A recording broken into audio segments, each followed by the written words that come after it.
Bismillahirrahmanirrahim. Assalamualaikum warahmatullahi wabarakatuh. Innal hamdalillahi nahmadu wa nasta'in wa nastaghfiruh wa na'udzu billahi min syururi anfusina wa min sayyiati a'malina may yahdihillahu fala mudhillalah wa may yudlil fala hadiyalah. Asyhadu an la ilaha illallah wa asyhadu anna Muhammadan abduhu wa rasuluh. Allahumma shalli ala Muhammad wa ala alihi wa sahbihi ajma'in. Bapak-bapak jamaah rahimakumullah. Pertama-tama, dengan tidak henti-hentinya kita bersyukur kepada Allah Subhanahu wa taala atas limpahan nikmat dan karunia-Nya sehingga kita berataan bisa melaksanakan salah satu yang difardukan Allah kepada diri kita. Mudah-mudahan apa yang kita lakukan ini termasuk apa yang disampaikan oleh Rasulullah sallallahu alaihi wasallam, wa hafidi alal faraid.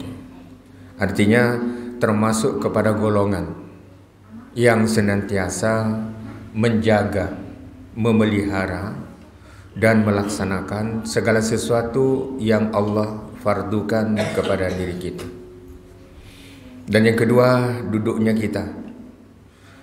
kita di sini yang senantiasa didoakan oleh para malaikat, yang duduknya kita pula akan membawa keberkahan dan ridha Allah Subhanahu wa taala, sehingga dengan demikian kita bisa menahan barang setumat dari suasana ngantuk limbah habis sholat subuh ngantuk kan. Mudah-mudahan apa yang kita lakukan, muzakarah, tausiah, diskusi agama, itu akan membawa keberkahan dan mendapatkan ridha dari Allah Subhanahu wa taala. Salah satu hadis Rasul sallallahu alaihi wasallam disebutkan al-kayyisu man dana nafsah. Orang yang pintar itu, orang yang cerdas itu adalah ketika seseorang itu bisa mengendalikan hawa nafsunya. Ujar Rasul sallallahu alaihi wasallam, orang yang cerdik, orang yang cerdas itu adalah orang yang bisa mengendalikan hawa nafsunya. Terbuktikan sekarang kita melaksanakan ibadah puasa. Pada saat kita melaksanakan ibadah puasa, melihat di jalanan wadah yang banyak itu, rasanya hendak nukar ini, nukar itu, gitu kan.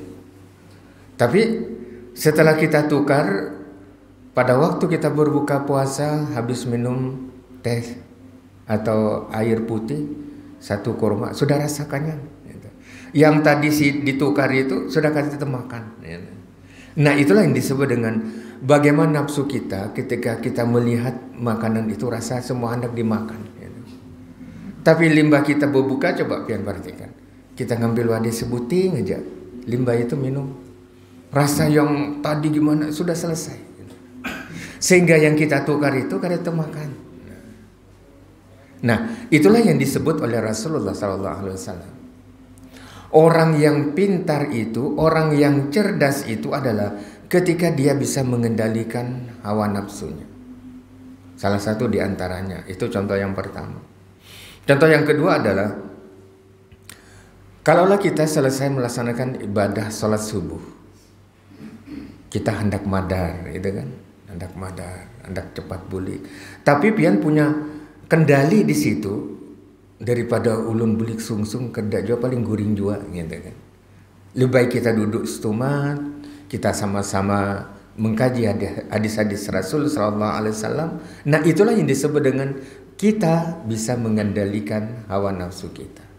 Dan ujar Rasul sallallahu alaihi wasallam, orang yang bisa mengendalikan hawa nafsunya itu disebut dengan wa amila lima ba'dal maut, yaitu mempersiapkan.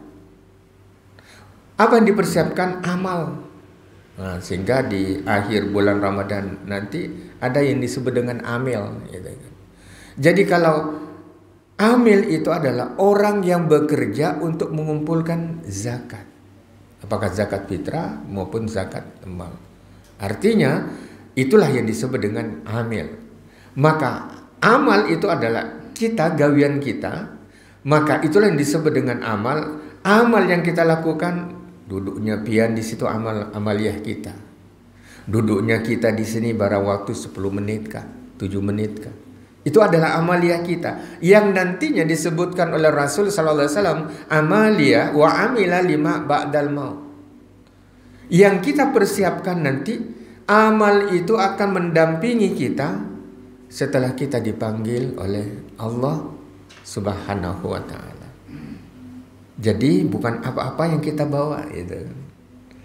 Mungkin pian sudah tahu berataan, bukan apa-apa yang kita bawa ketika kita berjumpa dengan Allah adalah amal-amal kita. Itulah yang disebutkan oleh Rasul sallallahu alaihi wasallam, al-kayyis. Adalah orang yang pandai.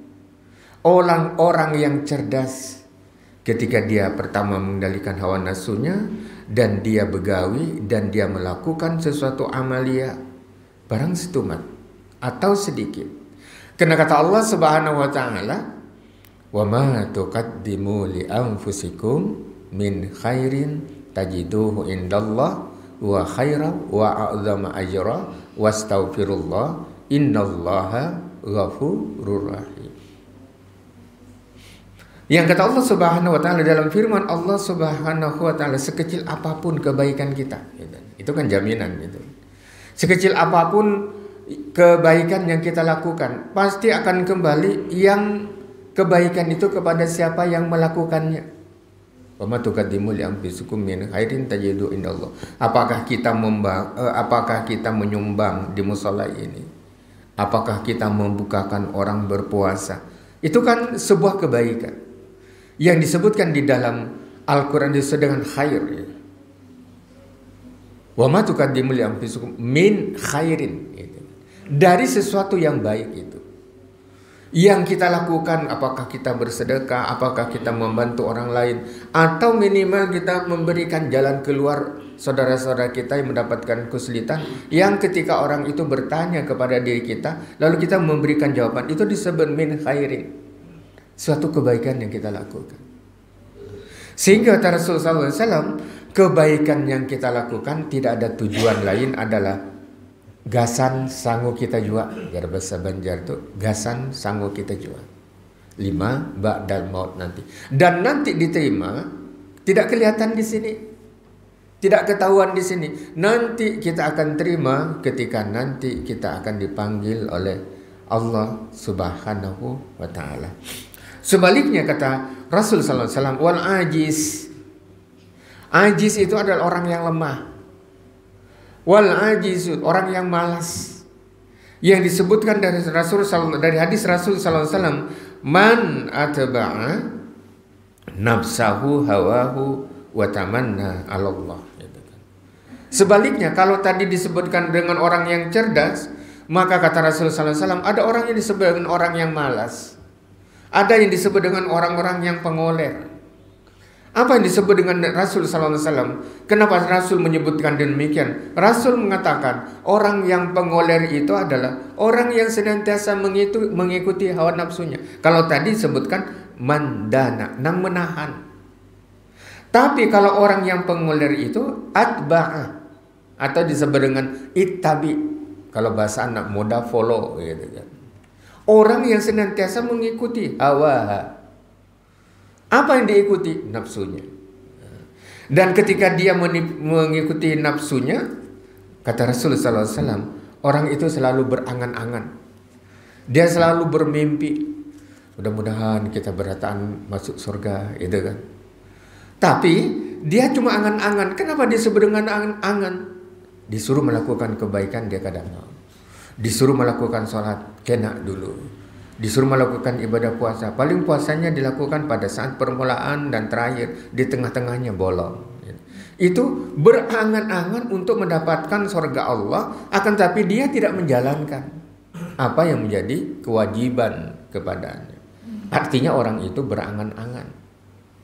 Dan angan-angannya itu disebutkan dari Rasul sallallahu alaihi wasallam, Allah berangan-angan. Dalam kehidupannya itu dia berangan-angan terus. Akan tetapi dia tidak melakukan amalia kepada Allah Subhanahu wa ta'ala. Oleh karenanya dia berdoa kepada Allah. Rabbana yaquluna Rabbana srif anna azab jahannam. Ayat yang ulun bacakan tadi pada surah Al-Furqan rakaat pertama tadi. Disebutkan bahwa dia berdoa kepada Allah, ya Allah, aku takutan dengan neraka ya Allah. Jauhkan ya Allah siksa neraka. Ya Allah berikanlah keselamatan. Jauhkanlah kami dari siksa neraka. Akan tetapi kata Rasul sallallahu alaihi wasallam wa tamanna. Dan orang itu tidak hanya sekedar meminta dijauhkan dari neraka, akan tetapi gawiannya mendekatkan ke neraka. Artinya kan berangan-angan gitu. Nah, oleh karenanya jamaah rahimakumullah, dalam kesempatan yang berbahagia ini dan kita sudah memasuki pada hari yang ke-24 insyaallah ya, hari ini, dan setumat lagi kalau kita diberikan kekuatan oleh Allah, panjang umur, kita bisa menyelesaikan ibadah puasa kita dengan tunai, dan kita bisa melaksanakan ibadah puasa itu dengan baik, sehingga dengan demikian nantinya kita termasuk bukan orang yang berangan-angan yang disebutkan oleh Rasul sallallahu alaihi wasallam. Oleh karena jamaah rahimakumullah, dalam kesempatan ini ada beberapa hal yang tadi disebut orang cerdas. Maka salah satu orang yang cerdas itu akan memelihara. Dia akan memelihara salat subuhnya. Dia datang ke masjid berjamaah. Ada ulun terkesan. Pada waktu ada audit di kantor itu, ada pemeriksa seorang auditor itu memeriksa. Lalu pada malamnya dia di mana? Kalau di sini masjid yang ganal di mana? Saya kira mau tahu. Akhirnya bilang itu enggak, saya mau sholat subuh di situ. Nah, itu begitu mulianya. Orang itu dia memperhatikan dan dia selalu menjaga sholat jamaah subuhnya itu, sekalipun ada dia sebagai seorang musafir. Oleh karena kata Rasul SAW, bagaimana keutamaan sholat subuh itu? Kenapa sangat dianjurkan sekali? Karena kata Rasulullah SAW, man sholat subhi fahuwa fi zimmatillah. Ya, siapa yang sholat subuh? Ya, kata Rasulullah SAW dalam hadis riwayat Imam Muslim dan Ahmad itu disebutkan, siapa orang yang sama sekali tidak meninggalkan sholat subuhnya, artinya orang itu senantiasa tekun untuk menjalankan ibadah subuh dengan sholat berjamaah di musalla atau di masjid, maka kata Rasulullah SAW, fahuwa, maka dia fi zimmatillah, orang tersebut adalah berada dalam jaminan Allah. Karena kegampangan. Nah, itulah yang membuat kita semua itu adalah ghirah kita untuk melaksanakan ibadah sholat subuh berjamaah di masjid. Yang kedua, jamaah rahimakumullah, orang yang melakukan, kata Rasulullah SAW, qala Rasul sallallahu alaihi wasallam, man shallal isya fi jama'ati faka'annama qama nisful lail. Gitu. Wa man shallal subhi fi jama'ah faka'annama shallal lail kulli. Apa artinya? Man shallal isya. Siapa yang salat isya? Artinya salat isya berjamaah. Secara berjamaah, maka seakan-akan dia telah sholat seperti sholat separuh malam. Artinya orang yang berjamaah di musala, orang yang berjamaah di masjid, kalau dia melakukan sholat isya secara berjamaah, maka kata Rasulullah SAW, seakan-akan dia itu melakukan ibadah sholat separuh dari malam. Dan sebaliknya kata Rasulullah SAW, wa man sholat subahi, dan kita yang senantiasa berjamaah salat subuh fi jamaah dan sholatnya itu digunakan atau dilaksanakan dengan cara berjamaah, faka'annama shalal laila kullu. Orang yang melaksanakan salat subuh seperti kita ini, kata Rasulullah SAW, maka seperti orang yang sholat sepanjang malam. Makanya orang disebutkan, sehingga para sahabat Rasul SAW, mungkin pian sudah pernah mendengar berataan dari para ustadz, sekalipun itu orang buta, apakah saya terbebas karena saya uzur dan saya tidak bisa melihat? Rasul cuma mengatakan satu, apakah kamu mendengar suara azan? Itu saja. Artinya Rasul memberikan sebuah kata kias. Maka kalau masih mendengar suara azan, ujar Rasul SAW, maka berangkatlah untuk melaksanakan ibadah salat subuh. Saking pentingnya salat subuh itu, atau keutamaan salat subuh itu. Itu yang kedua. Yang ketiga, jamaah rahimakumullah, orang yang salat subuh itu adalah yang ketiga, kata Rasulullah SAW, maka dia terbebas dari sifat-sifat munafik. Orang yang salat subuh berjamaah, yang senantiasa istiqomah dia menjalankan ibadah salat subuh dalam kehidupannya, tidak hanya pada bulan Ramadan, maka Rasul mengatakan orang yang melakukan yang demikian itu adalah, maka dia akan terbebas dari sifat-sifat munafik. Apa sifat-sifat munafik itu? Tentu yang sudah mengetahui semuanya, kalau dia berjanji tidak menepati, dan ada yang tiga itu. Nah, oleh karena jamaah rahimakumullah, begitu pentingnya salat subuh itu kepada kita. Yang keempat, jamaah rahimakumullah, orang yang salat subuh itu, kata Rasulullah SAW, Nabi SAW, qala basyiris masyaina fi dhulam ilal masajid. Dalam sabda Rasul SAW itu, beliau bersabda, berilah kabar gembira, basyiril masyain, kepada orang-orang masyaina fi dhulam, berikan kabar gembira. Kabar gembira yang bagaimana? Berikan kabar gembira kepada orang yang berjalan fi dhulam. Fi dhulam itu adalah berjalan di kegelapan malam. Karena zaman Rasul itu kan gelap, tidak ada seperti kita. Ada sepeda motor, ada lampu di jalan terang gitu kan. Rasul mengatakan fi dhulam. Kalau orang yang basyiril masyaina, berikan kabar gembira kepada siapa? Fi dhulam ilal masajid. Orang yang berjalan di kegelapan menuju ke masjid, menuju ke mushola.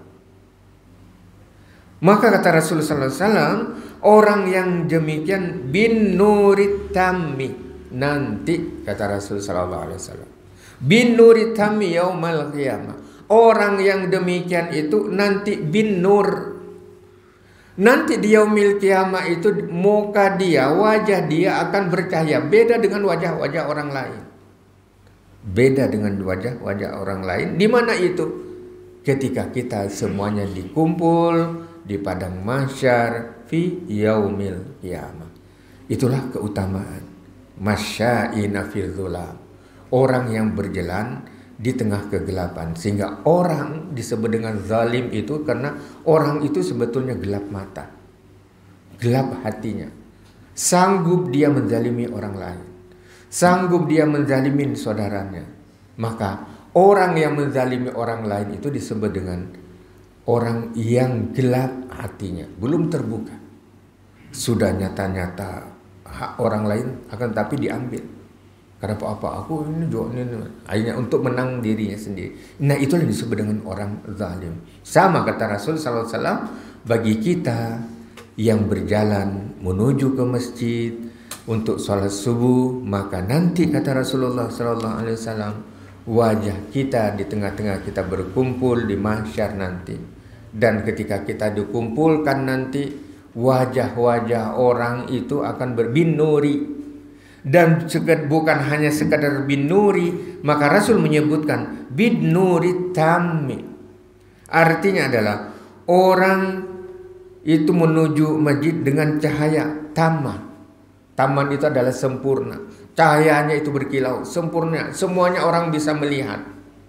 Dari saking sinar itu cahaya yang ada bagi orang-orang yang senantiasa sholat subuh.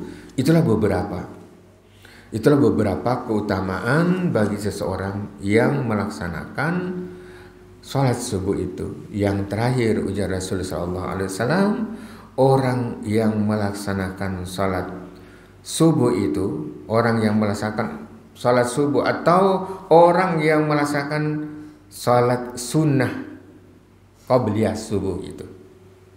Maka kata Rasul Aisyah radhiyallahu anhu Nabi sallallahu alaihi wasallam qala rak'atal fajri khairum minad dunya wa ma fiha. Jadi orang yang melaksanakan salat sunnah sebelum subuh itu, makanya kita ada jeda agak panjang di sini memberikan kesempatan kepada kita untuk melaksanakan salat sunnah sebelum subuh itu. Untuk apa? Kata Rasulullah SAW, pahala orang yang melaksanakan salat sunnah subuh itu, maka kata Rasulullah SAW, khairum minad dunya wa ma fiha. Sugi banar kita. Kenapa disebut dengan sugi banar? Rasul mengatakan khairum minad dunya wa ma fiha. Itu lebih baik dari dunia beserta fiha, beserta isinya. Bayangkan, berarti kita yang sholat subuh, lalu kita sebelum sholat subuh itu melaksanakan sholat sunnah, maka kita termasuk orang yang sugih, orang yang kaya. Karena Rasul mengatakan lebih baik dari dunia dan isinya. Bapak dan Ibu jamaah rahimakumullah, itulah beberapa keutamaan sholat subuh ini. Mudah-mudahan kita senantiasa diberikan petunjuk, dan mudah-mudahan kita senantiasa diberikan kesehatan, dan kita mampu untuk melaksanakan puasa Ramadan hingga akhir.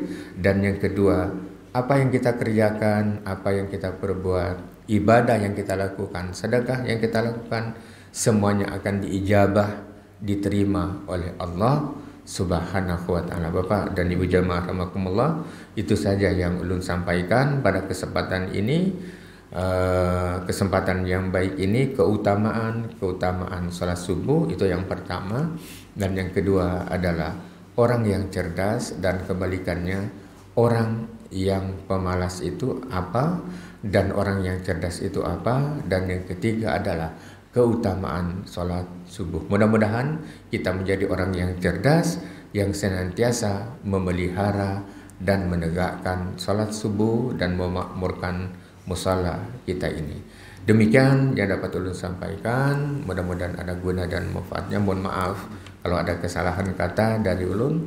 Billahi taufiq wal hidayah. Assalamualaikum warahmatullahi wabarakatuh.